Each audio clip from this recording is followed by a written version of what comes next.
മച്ചുവിന്റെ first മച്ചുവിന്റെ കുഞ്ഞുനാൾ മുതലേ പാട്ടിനോട് ഭയങ്കര ഇഷ്ടം, അതോ പാട്ട് പഠിച്ചതാണോ, അത് അച്ഛനമ്മയുടെ നിർബന്ധി പഠിച്ചാണോ, എങ്ങനെയാണ് മച്ചുവിന്റെ ഹിസ്റ്ററി? ഞാൻ ഒരു കോൺവെന്റ് സ്കൂളിലാണ് പഠിച്ചിരുന്നത്.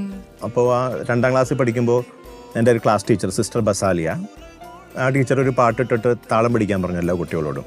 അങ്ങനെ പാട്ട് ഓൺ ചെയ്ത് താളം പിടിച്ചു തുടങ്ങി എല്ലാ കുട്ടികളും. അപ്പോൾ ഇങ്ങനെ സിസ്റ്റർ ഇങ്ങനെ ഓരോരുത്തരടുത്ത് ഇങ്ങനെ നടന്ന് കണ്ടുകൊണ്ടിരിക്കുമ്പോൾ എൻ്റെ അടുത്ത് വന്നു. അപ്പോൾ എൻ്റെ അടുത്ത് വന്നപ്പോൾ ഞാൻ ആ പാട്ടിന് കറക്റ്റ് താളാന്ന് നടന്നെന്ന് ടീച്ചർ പറഞ്ഞു, സിസ്റ്റർ പറഞ്ഞു.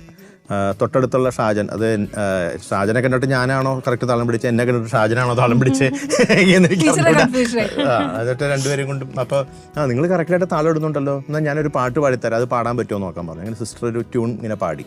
അപ്പോൾ ഞാനത് ഏറ്റുപാടി. അങ്ങനെ അപ്പോൾ നീ നന്നായിട്ട് പാടുന്നുണ്ടല്ലോടാ എന്ന് പറഞ്ഞു. അത് കഴിഞ്ഞിട്ട് പിന്നെ കുറച്ച് ദിവസം കഴിഞ്ഞിട്ട് എൻ്റെ അച്ഛനും അമ്മയും സ്കൂളിലേക്ക് വിളിച്ചു വരുത്തിയാണ്, ഇവൻ നന്നായിട്ട് പാടുന്നുണ്ട്, അവൻ ആ രീതിയിലൊന്ന് പ്രോത്സാഹിപ്പിക്കണം എന്നൊക്കെ പറഞ്ഞിട്ട് അങ്ങനെയാണ് ഒരു മത്സരം സ്കൂളിൽ വന്നപ്പോൾ ഈ പാട്ടിനെ പഠിപ്പിച്ചത്. എൻ്റെ